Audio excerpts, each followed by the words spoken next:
শরীয়তপুরের ভেদরগঞ্জ উপজেলার চর সেন্সেস ইউনিয়নের মাদবরকান্দি গ্রামের ১৩ বছর বয়সী শারীরিক ও বাক প্রতিবন্ধী শিশু ফারিয়া সুলতানার পাশে দাঁড়িয়েছে সখীপুর প্রেস ক্লাব। ধারাবাহিক মানবিক উদ্যোগের অংশ হিসেবে চতুর্থবার অসহায় মানুষের সহায়তায় এগিয়ে এসেছে ক্লাবটি। ৩ ভাই বোনের মধ্যে মেঝো ফারিয়া, বড় বোন তমা আক্তার চরফিলিজ স্কুল অ্যান্ড কলেজের ৯ম শ্রেণীর শিক্ষার্থী।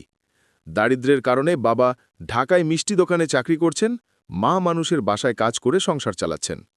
সম্প্রতি ইউনিয়ন পরিষদ থেকে ফারিয়ার প্রতিবন্ধী ভাতা এবং একটি ঘর নিশ্চিত করা হয়েছে। জন্মের মাত্র ৩ মাসের মাথায় ফারিয়ার শারীরিক ও আচরণগত স্বাভাবিকতা ভিন্ন লক্ষণ দেখায়। দীর্ঘমেয়াদী চিকিৎসার প্রয়োজন থাকলেও দারিদ্র্যের কারণে তা চালানো সম্ভব হয়নি। এই বয়সে ফারিয়া অন্য শিশুর মতো স্কুলে যেত, খেলত, দৌড়াত, কিন্তু এখন তার দিন কাটে মায়ের কোলে বা বিছানায়।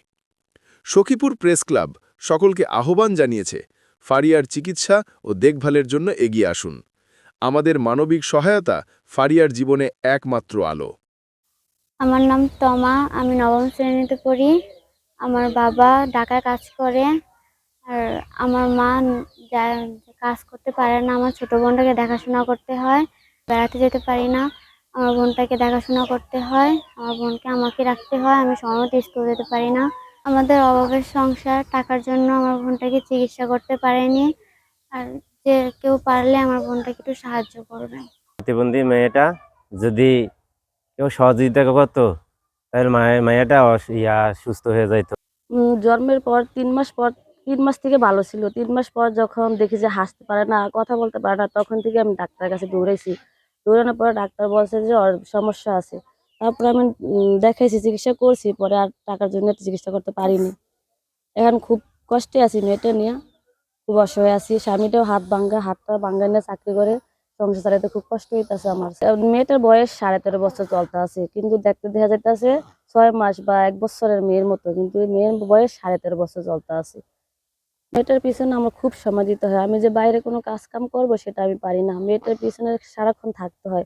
প্রস্রাব পায়খানা মেয়েটা সবসময় বিছনায় করে বসে থাকে, ওইটা আমার পরিষ্কার করতে হয়। স্যার, ডাক্তার তো বলছিল টাকা চিকিৎসা করলে ভালো হবে, আমি টাকার কারণে চিকিৎসা করতে পারিনি স্যার। ডাক্তার আমাকে আশা দিছিল যে ওই টাকা যদি ব্যয় করতে পারেন তাহলে মেয়েটা সুস্থ হবে। তাহলে আমি কয়েক মাস দেখানোর পরে আর টাকা পাইনি, চিকিৎসাও করাইনি। মানুষের কিছু সহযোগিতা করছে, আমি ওইটা দিয়ে কয়েকদিন চিকিৎসা করেছিলাম, পরে আর পারিনি। আমার স্বামী একটা ছোটখাটো চাকরি করে, মিষ্টি দোকানে কাজ করে, তার টাকা দিয়ে আমার সংসারটা খুব চালাইতে সমস্যা।